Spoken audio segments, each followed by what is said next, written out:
This is the L2C Media Network on YouTube, and this is the L2C Sports Final on a Friday night, early Saturday morning, and here with all the headlines and the stories is our host, Steve, the Baxman Baxley. Baxman, whoa, what fun it is. Yes, it is fun, except if you happen to be, well, it is fun unless you happen to be the network that signed a big whopping old 12-year deal for the Canadian broadcast rights. How's that going, Rogers?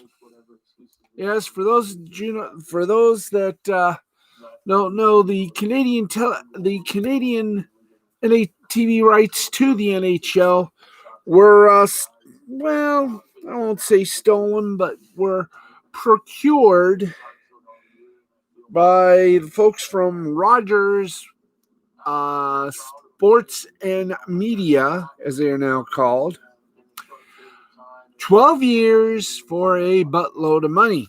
They took them from CBC and I do believe TSN in some aspects. Well,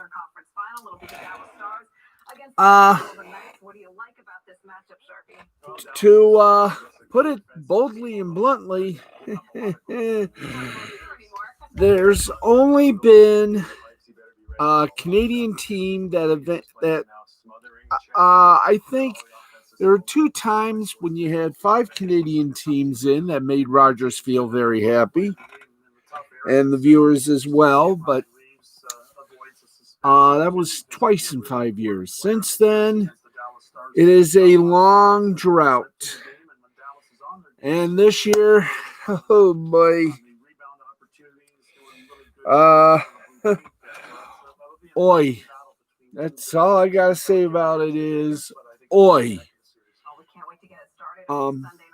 Eastern on NBC. Game 1 of the Western Conference Final. Game 1 of the Western Conference Final Sunday night on NBCSN, I do believe.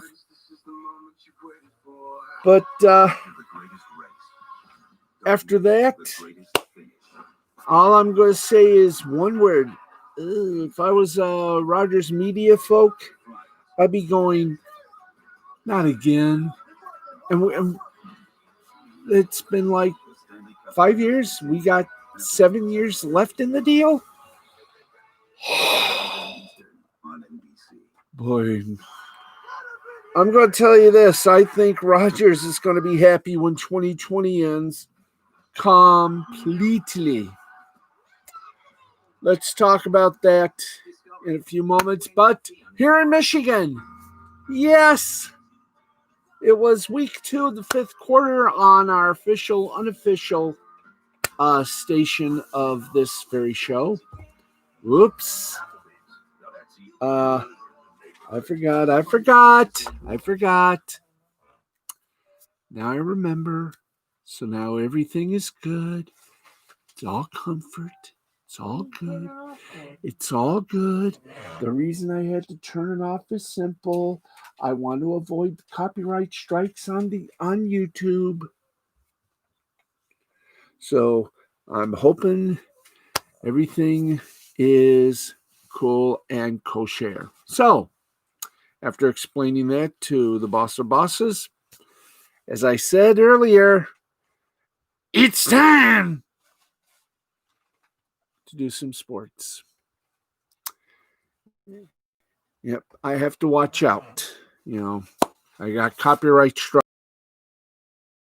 Ready to rumble with some eloquence? Yes, eloquence. Well, I would say I'll turn it down for you. Turn it down.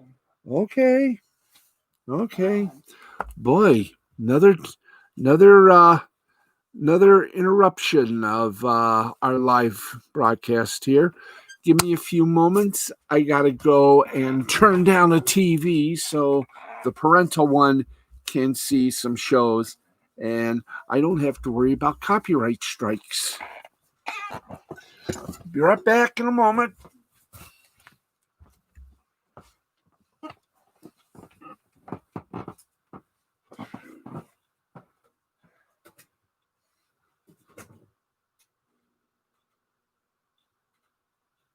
There. Sorry, I have to bear with. Okay, we're back. Back, front, and side. So I can hear a little bit. Okay. All right, we are back in action, and let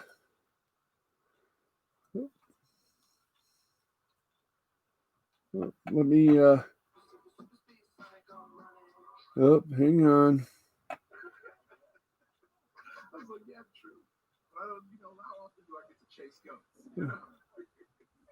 So this okay.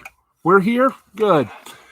As I was saying before I got interrupted into turning down the TV so we won't get copyright stricken. That's why I'm going to have some walls here so we don't have to worry about that. So, folks, here we go. To continue the our tradition, let's hit the sports. And let's get some headlines before we get some scores and everything else therein. Well, those of you who know baseball know if a team has a little problem, there's only one way to deal with them. Either dump them to the minors, or you, put them in assignment. Well, the Mets designated veteran outfielder Billy Hamilton for assignment on Friday, less than a day after he made a costly base running mistake against the town rival New York Yankees, according to Steve Gelbs of Sportsnet New York TV. Hamilton checked into the bottom of the ninth of Thursday's game as a pinch runner in the tying. He was not satisfied. He then attempted to steal third. Attempted being the key word here, because he was caught stealing for the first out of the frame. The Mets were not very happy with that. And thus, bye-bye.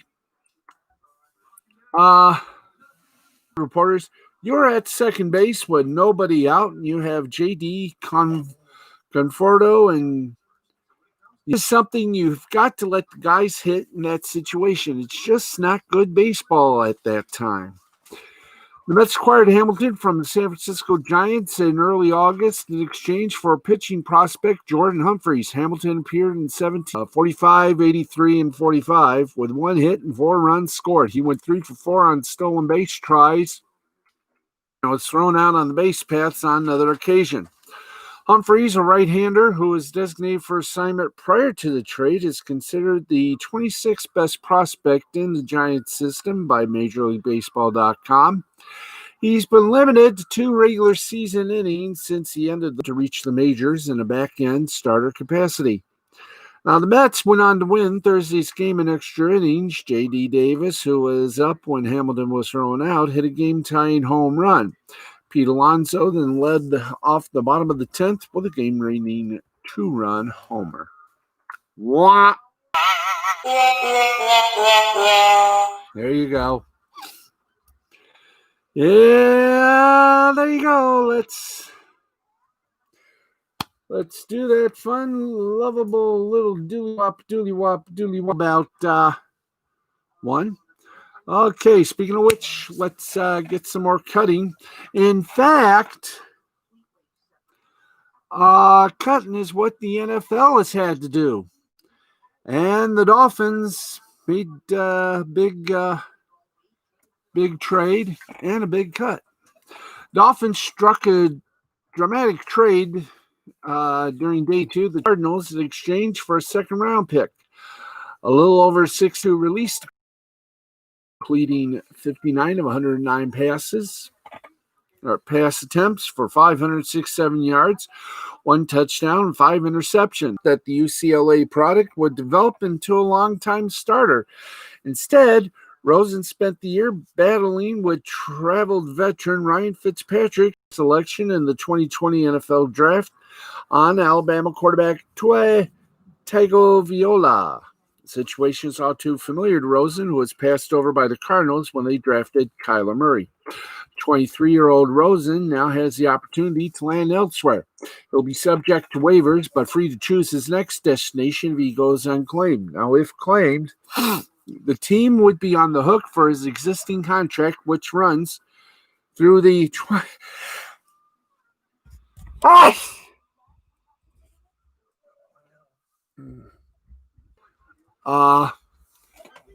which runs through his contract, which runs through the 2021 season with a team option for 2022.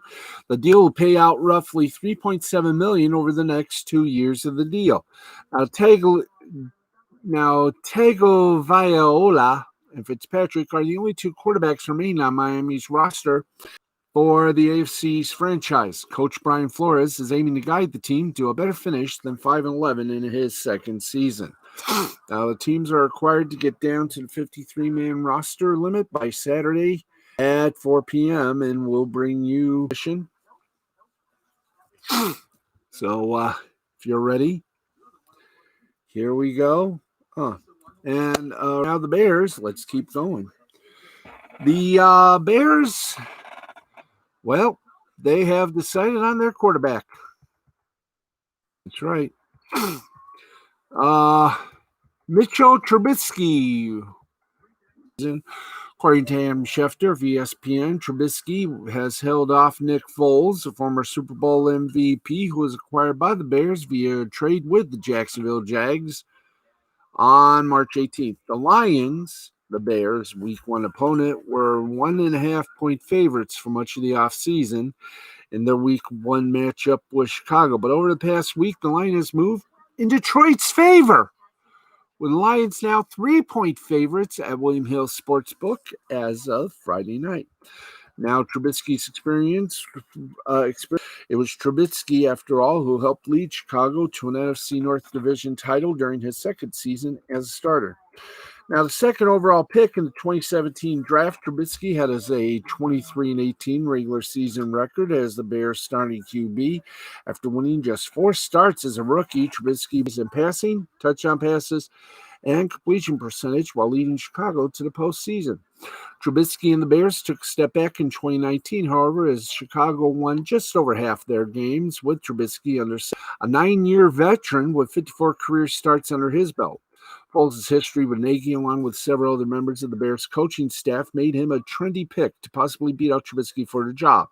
Now, Foles, who missed most of the 2019 season with an injury, enjoyed a breakout season with Nagy, serving as his quarterback coach in Philadelphia in 2013. That season, Foles was selected to his first Pro Bowl after throwing 27 touchdown passes against just 2 interceptions. 3 years later, Foles again enjoyed success with Nagy as his quarterback coach in Kansas City. In limited action, Foles competed that season. Foles, playing in relief of injured quarterback Alex Smith, led the Chiefs to a 19-14 win over the Jaguars. Foles is reunited in Chicago with quarterback coach John DeFilippo, who served in the same position in Philadelphia when Foles quarterbacked the Eagles to win Super Bowl 52. Foles is also working again with new Bears offensive coordinator Bill Lazor, who was the Eagles quarterback coach during Foles' breakout season back in 2013. Now, while their entire starting offensive line is back for the 2020 season, Chicago did make several changes to its offense this season. In free agency, the Bears signed Ted Ginn Jr., veteran receiver who, despite being 34 years old, averaged 14 yards per carry for the Saints last season. Chicago also signed veteran tight end Jimmy Graham, a 5-time Pro Bowler who is looking to resurrect his career in the Windy City. Now, in the draft, Chicago acquired receiver Darnell Mooney and tight end Cole Kmet. Mooney caught 154 passes with 19 touchdowns in 4 seasons at Tulane, while Kmet one of the top-ranked tight ends in this year's draft class, caught 6 touchdown passes during his final season in Notre Dame. Now, Bears are also expecting big things out of their backfield. David Montgomery, a rookie last season, came to camp in considerably better shape than he did a year ago. Tyreek Cohen, a fourth-year veteran, is looking to return to the form that saw him earn All-Pro honors in 2018. The dynamic duo will be complemented by Cordarrelle Patterson, who has converted from receiver to running back. Now, further adding to the Bears' offense is All-Pro safety Eddie Jackson, who said earlier this offseason that he will get some snaps on the offensive side of the ball.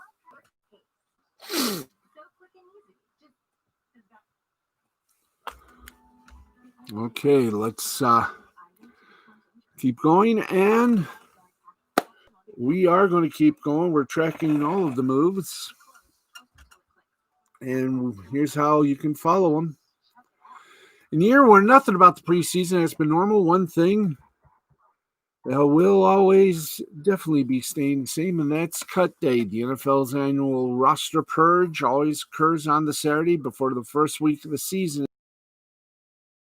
Trim their roster down to 80 players. This time around, each team will have to get their roster down to just 53, which means nearly 900 players are going to be released by Saturday at the deadline of 4 p.m.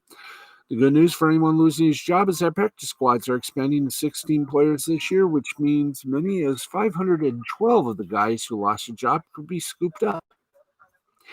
The Jaguars actually got the ball rolling pretty much early this year with cuts when they surprisingly decided to release Leonard Fournette earlier this week. He's found a new team. Boys made a surprising cut this week when they released Clinton Dix. There have also been some notable cuts in the AFC East. In New England, the Pats decided to move on from Mohamed Sanu, while the Bills made the decision to make a change at kicker. They dumped veteran Stephen Hauschka, who lost his job to rookie Tyler Bass. Dolphins also dumped former first-round pick Josh Rosen, as we spoke of, who they acquired in a trade just last year. Miami sent a second-round pick to Arizona in exchange for the quarterback. Now, besides cuts, one thing you'll also notice about cut days is that teams love to pull off the last-second trade because there's no reason to release someone when you could trade them to another team and get something in return. Now, let's go to the cut tracker. AFC East players cut to reach 53. Our kicker Stephen Hauschka, punter Lachlan Edwards, linebacker Voshan Joseph, and linebacker Corey Thompson. Miami Dolphins cut quarterback Josh Rosen, safety Jeremiah Benson, defensive end Avery Moss, cornerback Dietrich Nichols, wide receivers Ricardo Lewis and Chester Rogers. New England Patriots cut wide receiver Mohamed Sanu, cornerback Michael Jackson, defensive lineman Michael Barnett. The Jets have cut linebacker James Burgess and offensive lineman Jonathan Harris. In the AFC North, we haven't heard from the Ravens. We've heard from the Bengals. They cut linebacker Brady Sheldon, offensive lineman O'Shea Douglas, and defensive end Bryce Stirk. Cleveland Browns have yet to make a cut. Steelers have cut linebacker Tazar Skipper. In the AFC South, the Houston Texans cut quarterback Alex McColl, linebacker Darren Bates, and defensive lineman Albert Huggins. Indianapolis Colts cut fullback Roosevelt Nix. Could say Roosevelt got nicked. Jacksonville Jaguars cut running back Leonard Fournette and defensive end Carvon Reed. Tennessee Titans, we haven't heard a peep from them. AFC West, the Denver Broncos have cut linebacker Todd Davis. Kansas City Chiefs, Los Angeles Chargers have yet to be decided. The Vegas Raiders, on the other hand, they cut cornerback Prince Amakamara, offensive lineman Jordan Dewey, back Rod Smith, cornerback Nick Nelson, Demarius Randall, and cornerback Madre Harper. They just slaughtered. Wide receiver Dennis Smith, quarterback Clayton Thornton, Thorson, offensive lineman Adam Wellman, Mitch Hyatt, Wyatt Miller, Pace Murphy, Cody Wichman, tight end Charlie Taumo Pugh, safety Clinton Dix, and defensive end Joe Jackson. Giants haven't cut anyone yet. Philadelphia, they also took out the machete and cut running backs Elijah Holyfield, Adrian Killins, and Michael Warden.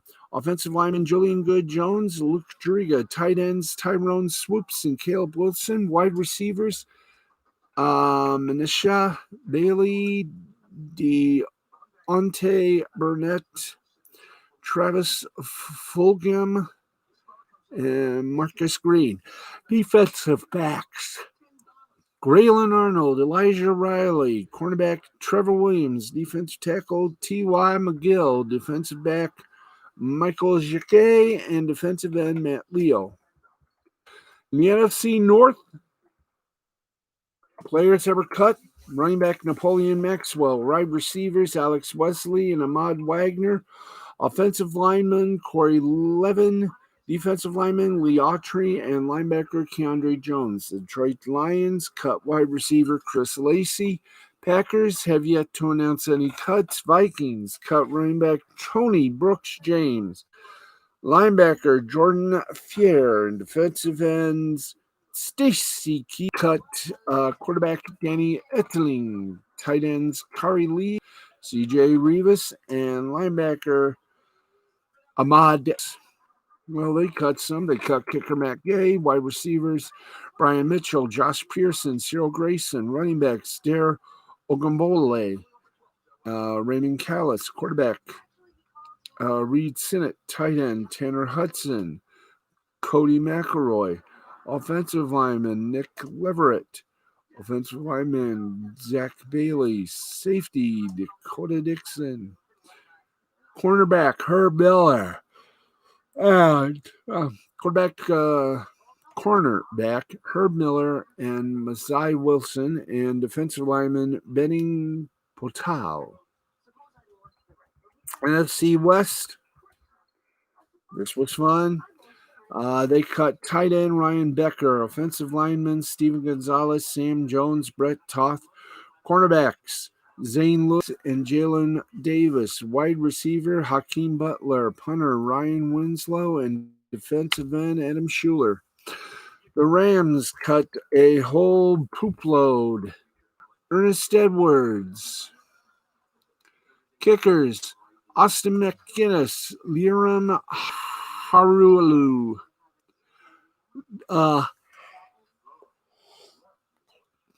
Defensive back Donis Alexander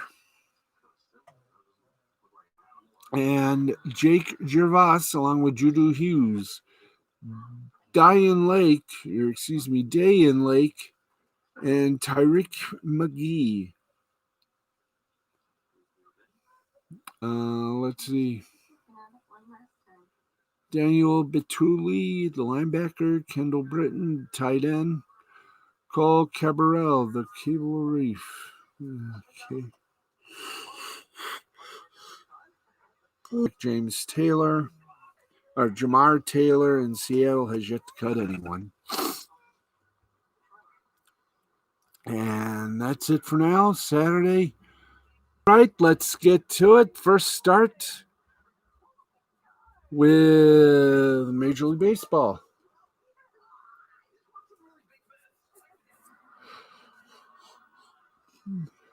So here we go. We got a lot of games. We'll just see if all of them are final.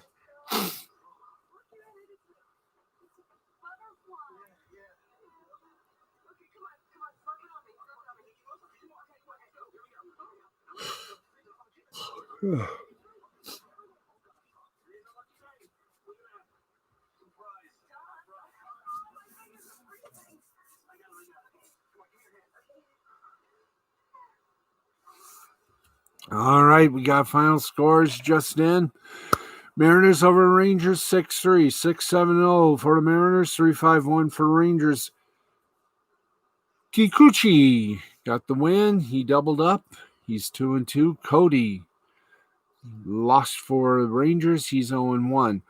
White for Seattle, the first baseman, 2 for 2, run, a double, and 2 runs batted in and 2 walks. Kikuchi, the Seattle pitcher, pitched 6 full, gave up 2 hits, 1 earned run, 7 strikeouts, and no walks. The bottom of the ninth, ladies and gentlemen. Bottom of the ninth, it is Angels 5, Astros 2, 5-6-1 for the Angels, 2-10-0 for the Astros. Bottom eighth, it's the LA Dodgers 5, California Rockies 2, 5-9-1 for Les Dodgers, and 2-5-2 for Les Rockies. There you go. And finally, the top of the 7th inning. Diamondbacks over the Giants 6-5, 6-10-1 for the DBs, 5-10-0 for the Giants. Now, more final scores. We got them. Twins over the Tigers 2-0, 2-4-0 for Twins, 0-5-0 for the Tigers. Dobnik 6-2. Boyd 1-5.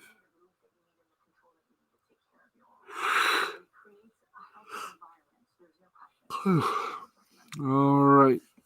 Dobnik gets the win for Twins. He's 6-2. Boyd gets a loss. He's 1-5, and Rogers gets his 8th save for the Twins. Boyd, the Detroit pitcher, pitched 6 full, gave up 4 hits, 2 earned runs, 8.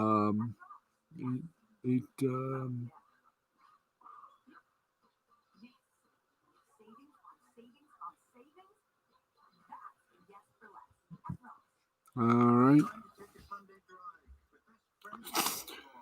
Let's keep going. Reds over the Pirates 4-2, 4-7-1 for the Reds, 2-8-1 for the Pirates. Castillo, that's right, Castillo gets victory. He's 1-5 for the Reds. Brout goes winless for the Pirates. He's 0-2, and Iglesias gets his 5th save. In fact, Iglesias, the Cincinnati pitcher, pitched 1 full inning, gave up 1 hit, no earned run, 1 strikeout, and no balls. Otherwise, that was a no-out walk. And Castillo for Cincinnati pitched 6 full, gave up 7 hits, 2 earned runs, 8 strikeouts, and 2 little batteries. Braves beat the Nationals 7-1, 7-11-1 for Braves, 1-8-1 for. All right. As I said, Braves over the Nationals 7-1. O'Day, oh boy, was he good after the Braves. So.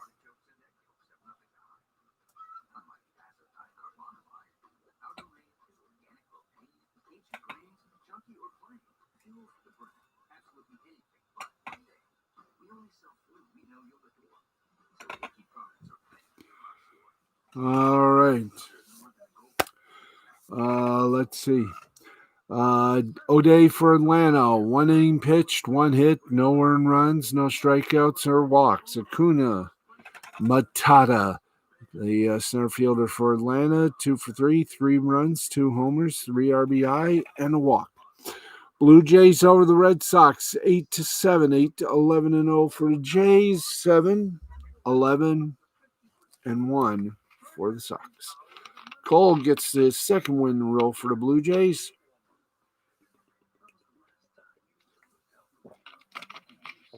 While Godley is still winless after 4 attempts, Bass got his 5th save for the Jays. Bass pitched 1 inning, didn't give up a hit or a run, gave up a strikeout, and no ball. Yeah. All right. Bass for Toronto pitched one full inning, didn't get a hit, didn't grab and had no earned runs, got one strikeout, no walks. Munoz, the left fielder for Boston, went 3 for 3, 3 runs, a homer, double, and triple.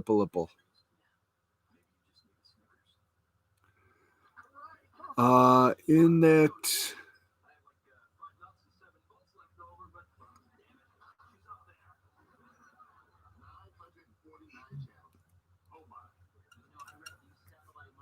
all right. Are we ready? Yeah, there we go. Twins beat the Tigers 3-2, 3-11-0 for Twins, 2-6-1 for Tigers. Roma the winner. He splits the uprights 1-1. Jimenez the loser. He goes 1-3, and May gets his save. Total to 2.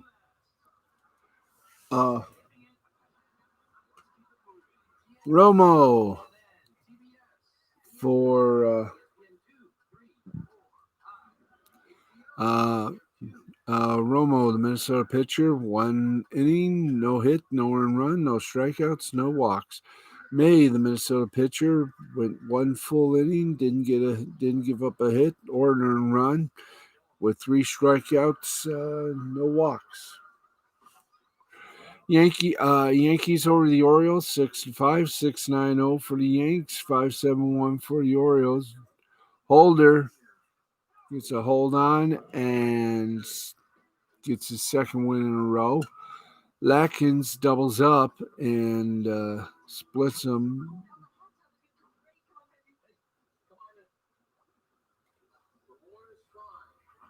All right. 6-9-0 for the Yankees, 5-7-1 for the Orioles. Holder goes 2-0. Lickens goes 2-2, and Green gets his first save for the Yanks. Green, by the way, pitched 1 full inning, gave up a hit, no earned runs, no strikeouts or walks. Holder for the Yankees pitched. Oh boy.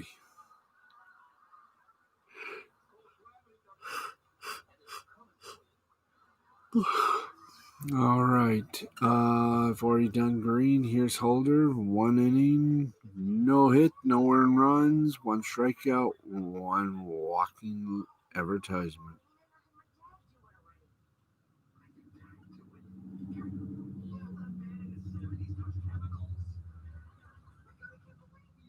And let's see. Green for the Yankees pitched a inning, gave up a hit, no earned runs, no strikeouts, no walks. Holder, the pitcher for the Yankees as well, pitched an inning and had nothing to show for it except for 1 strike and 1 walk. Now,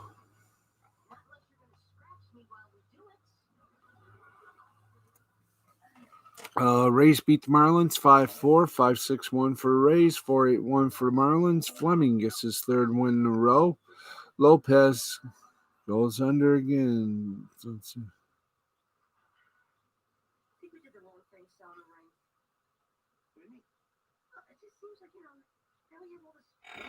All right. Let's see. Rays beat the Marlins 5-4, 5-6-1 for Rays, 4-8-1 for the Marlins. As we said, Fleming got his 3rd win in a row. Lopez split the uprights of a triple. He's 3-3, and Anderson.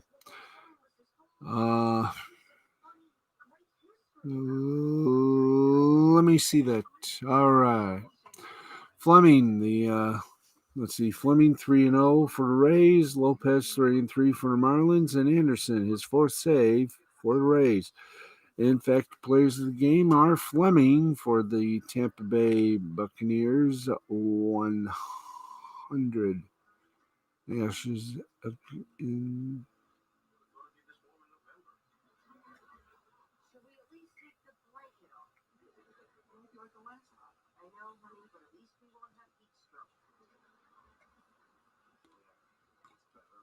Okay, Fleming, 5 innings pitched, 7 hits, 4 earned runs, 2 strikeouts, no walks.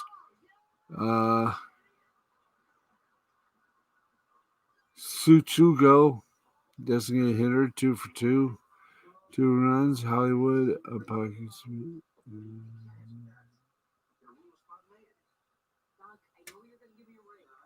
anyway. Fleming for Tampa Bay, 5 innings pitched, 7 hits, 4 earned runs, 2 strikeouts, no Bs. Tatsugo for Tampa Bay. Well, he's.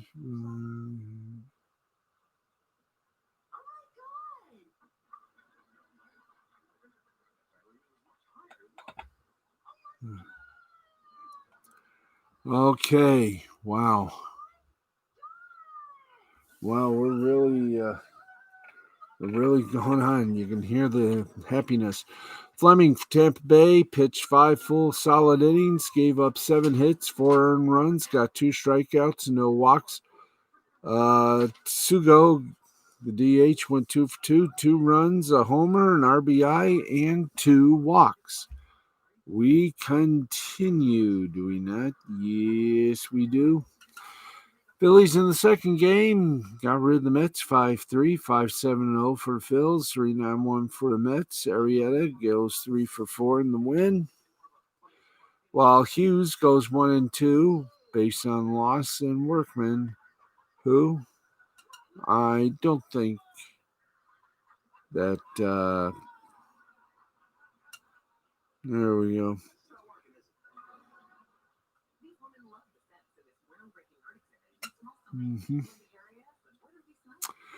Phillies beat the Mets 5-3, 5-7-0 Phils, 3-9-1 Mets. Arrieta 3-4 in the win column. Hughes 1-2 in the loss column, and Workman bring out the cane.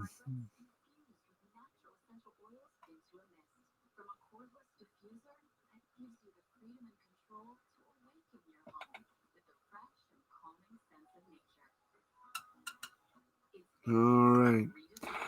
Arrieta 3-4, Hughes 1-2, and Workman 9th save. Porcello pitched 6 full, gave up 3 hits, 2 earned runs, got 6 strikeouts and 2 walks for Grenadier. Arrieta pitched 7 full, giving up his 7th ranked position.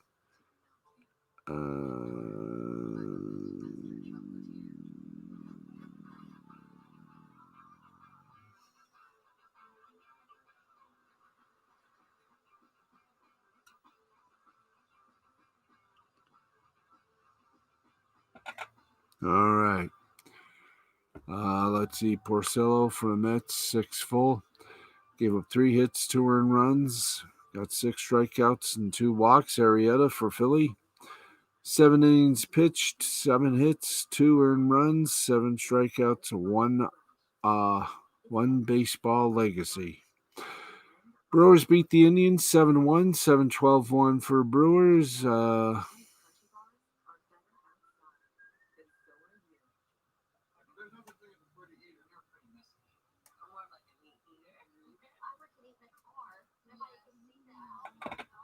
All right, let's keep going. Brewers beat the Indians 7-1, 7-12-1 for the Brewers, 1-4-1 for the Indians. Burns goes straight for a jugular on this one.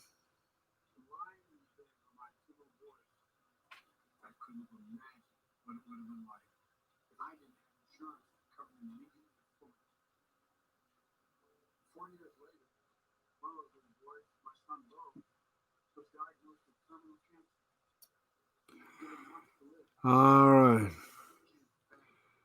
Carrasco for Cleveland. See, first of all, 7-1, 7-12-1 for Brewers, 1-4-1 for Cleveland. Winning pitcher was Burness for the Brewers, and the losing pitcher was Maton.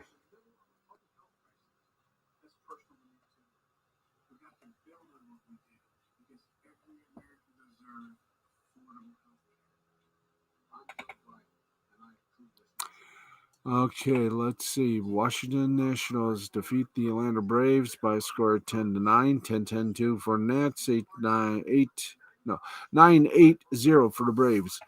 Serrero gets the win. He's 2-0. Smith gets the loss. He's 2-1. And Hudson's coming up to see her man in action tomorrow.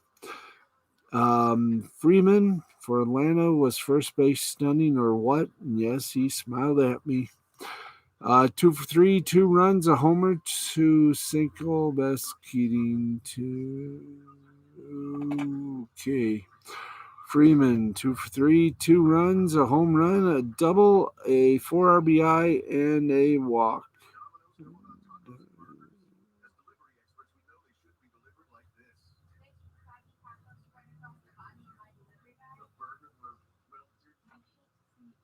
Oh, we'll get this done tomorrow.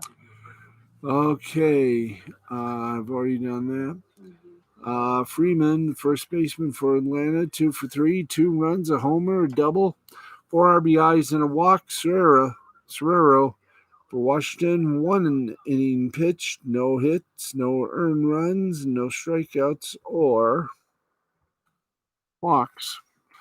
Pirates over the Reds 4-3, 4-6-0 for the Pirates, 3-4-1 for Reds. Howard, who for what it's worth, was preached about using a mask and washing one's face in the bathroom. That's one thing I'm going to have forever.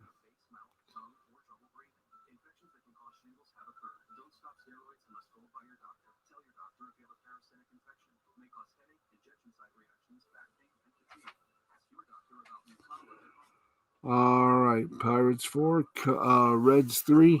Howard with the big win for the Pirates. He's 2-1. Bauer with the big loss for the Reds. He's 3-3, and Rodriguez gets that third slammer jammer. Bauer for Cincinnati pitched 6 full, gave up 6 hits, 1 error, 1 earned run, 7 strikeouts, 2 walks. Rodriguez, the Pittsburgh pitcher, pitched 1 inning. And in the midst of it all, OHU Adili. It's all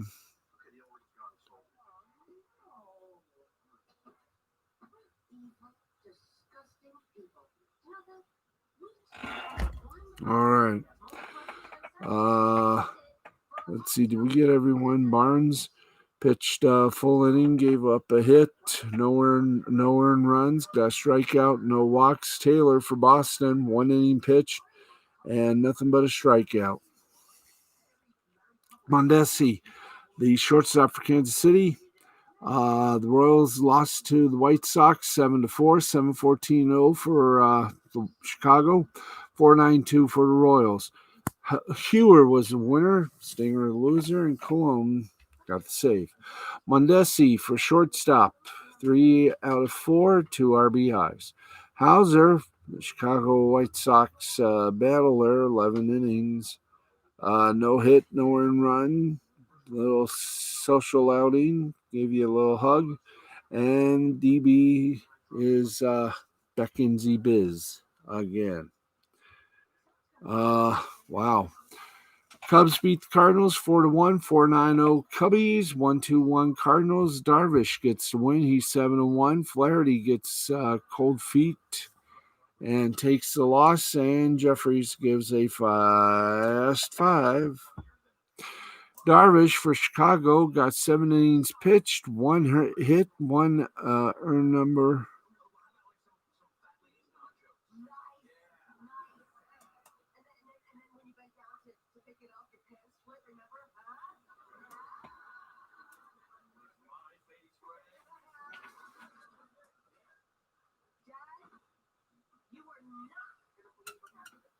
All right. Cubs beat Cardinals 4-1. I've already done that. Darvish for Chicago, 7 innings, 1 hit, 1 earned run, 11 strikeouts, and no walks. Contreras, the Chicago designated hitter, 3 for 4, a run, a homer, and 4 RBIs. Orioles over the Yankees, 6-3, 6-8-2 for the Orioles, 3-4-1 for the Stankies. Lopez finished up, of course, and as she did, she gave me the salutatorial hug. Valdez 2 and IP, which means come on in and bring your 5 IP leader to Jay Thompson. And here we go.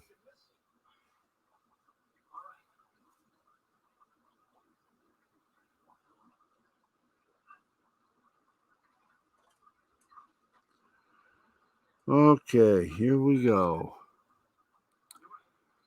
I've already done Darvish and Contreras. Valdez for Baltimore. 2 innings pitched, 1 hit, no earned runs. 3 strikeouts, 1 walk. Lopez for Baltimore. Pitched 5 full, gave up 3 hits, no earned runs, 2 strikeouts, 1 walk. Padres blanked the Athletics 7-0, 7-11-0 for the Pods, 0-4-2 for the Athletics. Davies 6-2 on the win. Luzardo with the loss, he's 2-2. Davies in San Diego for the Power, 7 innings flat, 4 hits, no earned runs, 5 strikeouts, and 4 walks.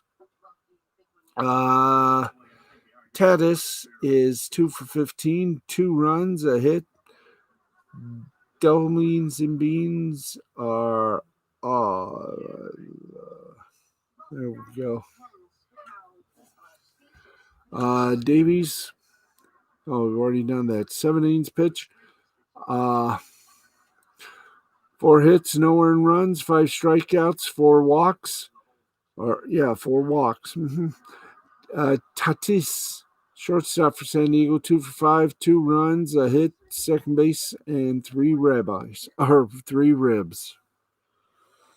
Oh boy.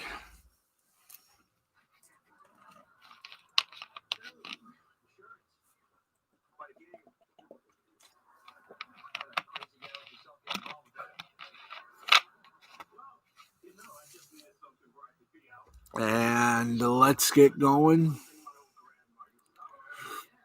Let's hit up the rest of the scores, and then we'll get you up to date. And because of a little narcoleptic snoozing, we'll go 3 minutes. We'll go about 5 minutes, actually.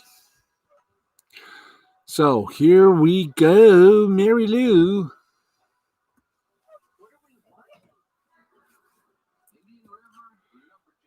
Here we go. Wow. Heat beat the Bucks 115-100, take a 3-0 lead in the Bears 7 game. Lopez for Milwaukee, 22 points, 6 rebounds, no assists. Butler for Miami, 30 points, 7 rebounds, 6 assists. And how's this for a big upset? The Rockets' red glare defeated the Eagles that have now landed to earth. Rockets over the Lakers, 112-97. Harden with 36 points, 2 rebounds, 5 assists. Davis, 25 points, 14 rebounds, and 1 assist. Let's go to the National Hockey League and get you little cha-cha dance as the Western is all ready. Let's do it to it. Final in overtime. Stars over the Lanch. Stars over the Avalanche 5-4, and Dallas wins the series 4-3. Kivaranta for Dallas. Nemstinkov for Colorado, and Kudobin for Dallas, your 3 stars.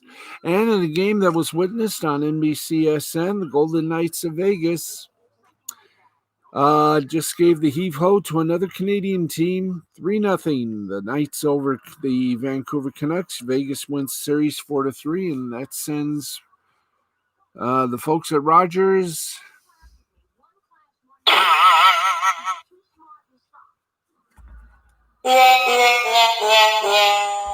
Demko for Vancouver, Smith and Theodore for Vegas are your 3 stars.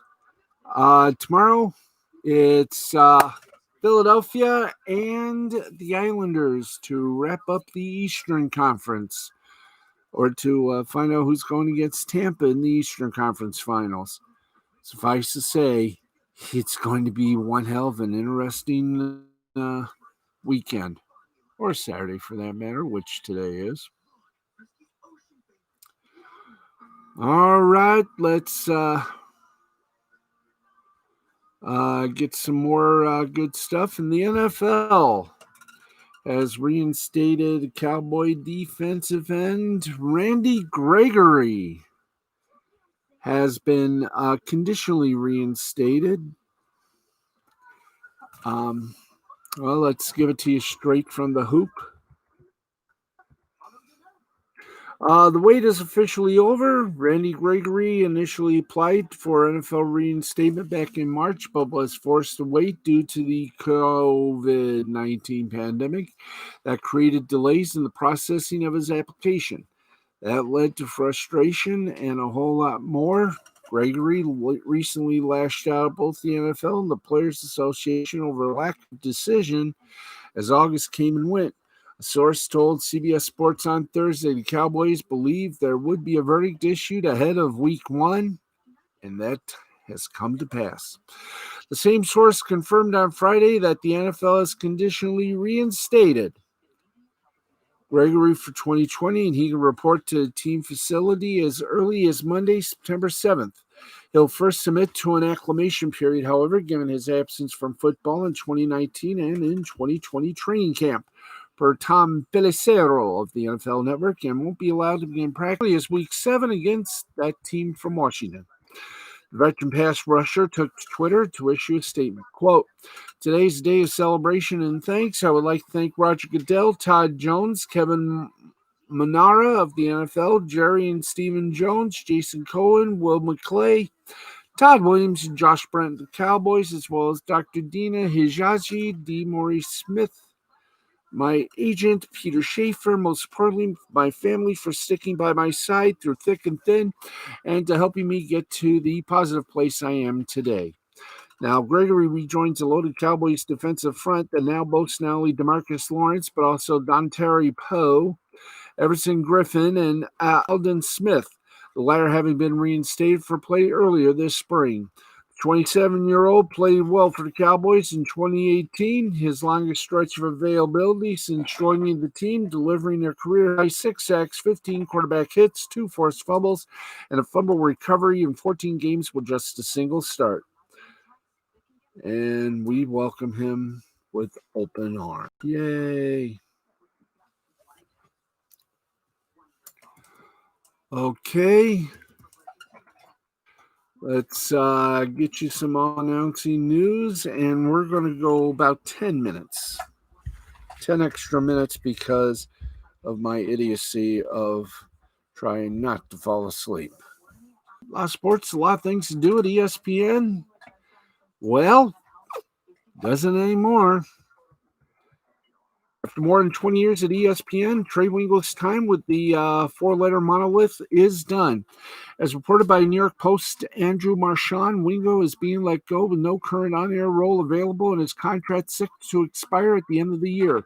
His tenure as co-host of ESPN Radio's morning show with Mike Golick ended on July 31st, due in part to Wingo's reported desire to stop working the early morning shift.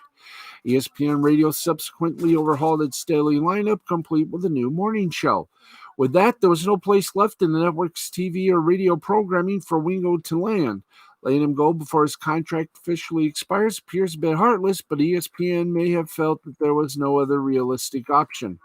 Now, if he wanted to return to NFL Live, that was no longer an option. The network relaunched the show with a new lineup and new host, Laura Rutledge. Sunday NFL Countdown and Monday Night Countdown already have hosts in Samantha Ponder and Susie Kobler, respective.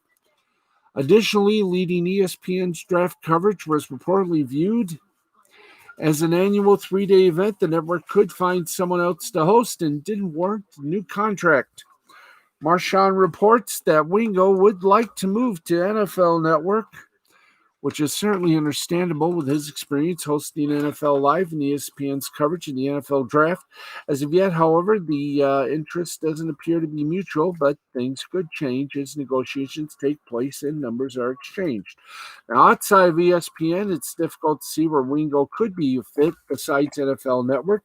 Maybe NBC's Football Night in America, where Mike Tirico makes his inevitable transition to calling Sunday Night Football. But exactly when that happens is uncertain, and Liam McHugh could easily take over that role, and NBC Sports Network's daily lineup is full. Other possibilities of different networks, perhaps covering different sports, might end up being roles that haven't yet been created or established. What if Turner was to get Thursday Night Football, for example? Well, maybe something with Amazon as the streaming outlet tries to expand its TV and audio sports content. Could Wingo end up anchoring local sports in the city where he might like to finish his career? That could be the best option. How about Fox Sports? Oh, yeah, right. The moron that took over, we all forgot his name, got himself into trouble. You know, the guy that ran ESPN for a little bit, then only lasted 24 hours at the Today Show, ended up gutting Fox Sports 1 of its entire sports news department and shutting it down to the point where, they've been missing breaking news stories and relying more on a ticker than on human beings. Can you tell that I'm bitter on that? Those naps are quite interesting, you know.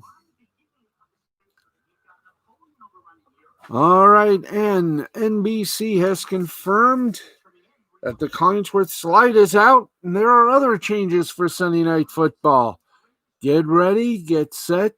Here we go.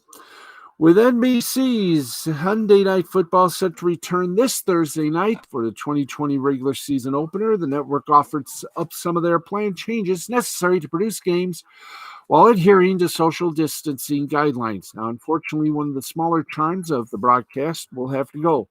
The Collingsworth slide, a Twitter favorite moment where Collingworth slides in from out of frame on his rolling office chair. Don't forget the uproar that occurred when he slid in from the left. Unfortunately, it had to go, as Al Michaels noted to reporters, for very obvious reasoning: social distancing.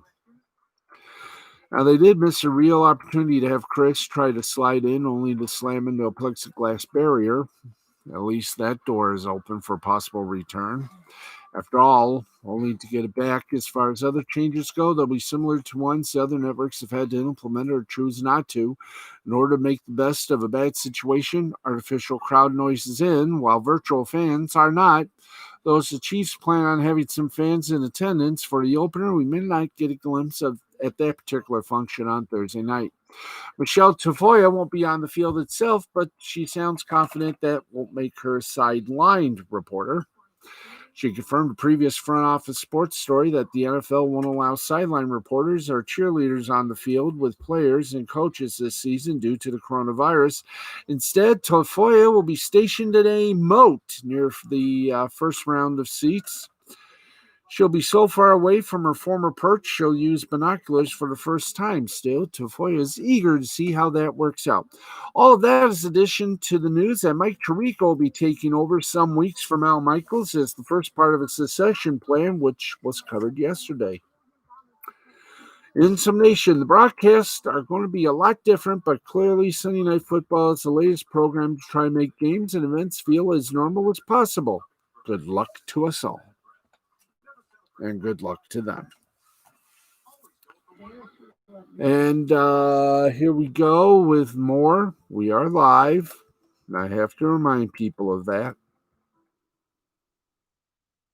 Also, let's keep going along the line here and tell you that, let's put it here. Jason Benetti educated Steve Stone on Pokemon and Super Smash Brothers during the White Sox broadcast on NBC Sports Chicago. Meanwhile, SEC Nation won't be on the road this fall. Instead, it'll be airing from ESPN Studios and the Analyst Home Studios. let's keep going. And, well, there's a help wanted sign for the Charlotte Hornets radio announce team. John Fox's brief time as the radio play-by-play voice of the Charlotte Hornets is over. On Thursday, the Hornets released a brief statement announcing that Fox would not return as the team's radio broadcaster due to a violation of the organization's social policy. Now, a couple of weeks ago, Fox tweeted out a racial slur when discussing a Jazz Nuggets game. Fox claimed it was a typo, and the team indefinitely suspended him. He hasn't tweeted since apologizing shortly after his suspension. Now, in an interview with the Charlotte Observer, Fox said his slip-up wasn't an autocorrect error, but a legitimate typo caused by typing too fast and not proofing his work. Well, he'll have a long time now to wait for more proofing. He reportedly just got fired. Ooh, not a good night. So there you go. And let's see, we got any other made to mentionables? Nope, I guess we are okay. We got scoreboard? Yes, we do. By the way, you are probably asking yourself, hey, where's all the esports that have been a part of the show? They'll be back Monday. So right now, let's get you, because we have about 5 minutes left. Let's get you updated on some of the little sports that we got for you tonight. Soccer, baseball, you name it, we'll do it.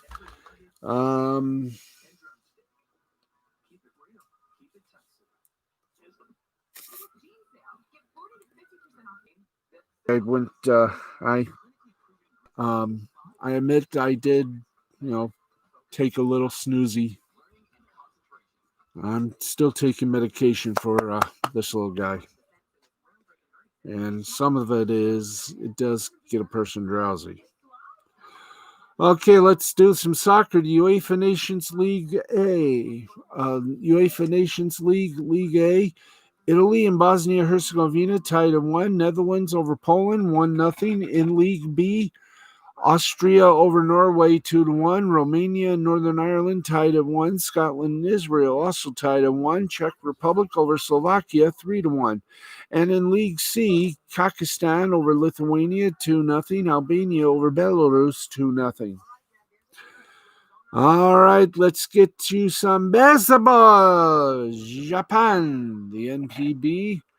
Chibalati Marines over the Fukuoka Silverhawks 4-3, 4-10-0 Marines, 3-6-0 Silverhawks. Bando for the Silverhawks gets the loss. He's 2-2.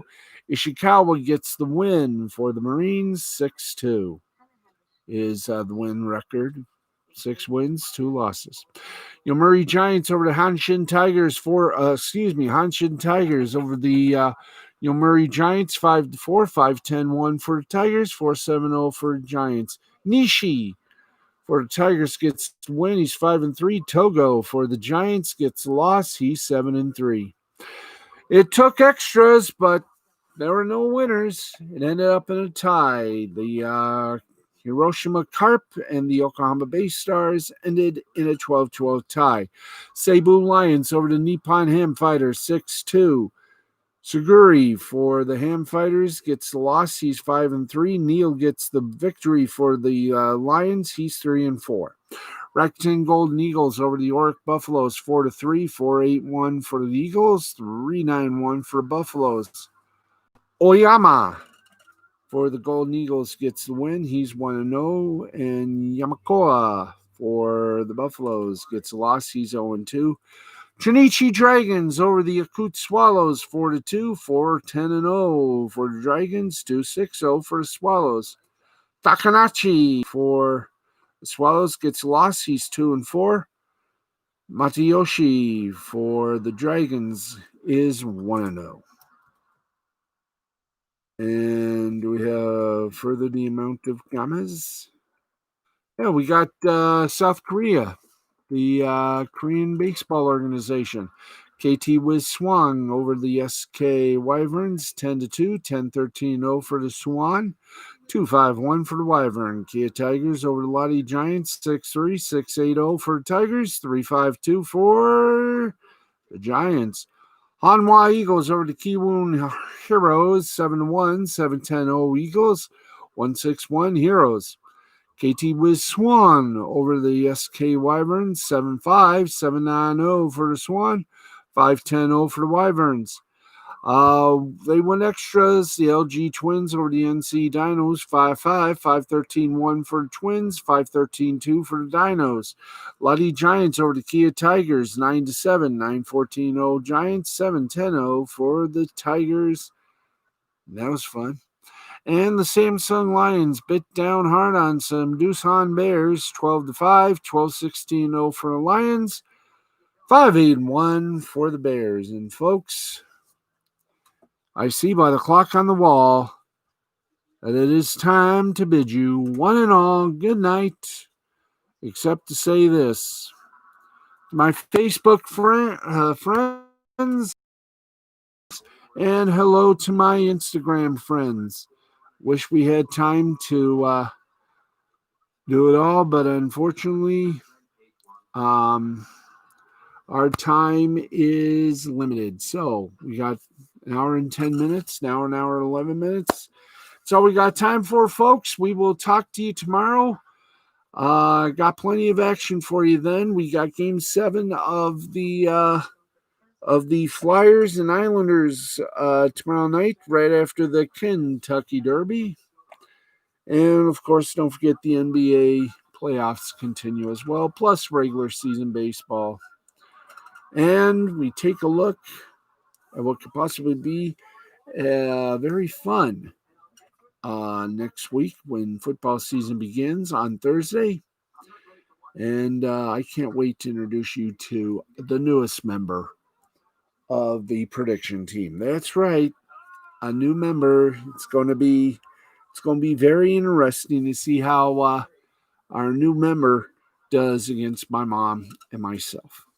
So until then, until tomorrow night, right after, I do believe it will be the either the Game 7 of Flyers, Islanders, or the NHL or the NBA playoff game. I'm Steve the Baxman Baxley, saying thank you very much for tuning in.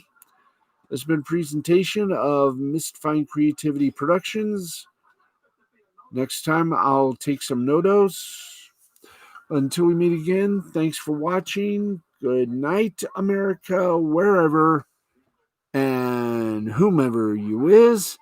And, of course, no matter what sport you love, may your favorite team be your winner. Good night, everybody. We'll see you tomorrow. Sorry if I was dozing off for a couple of times. Good night, everybody.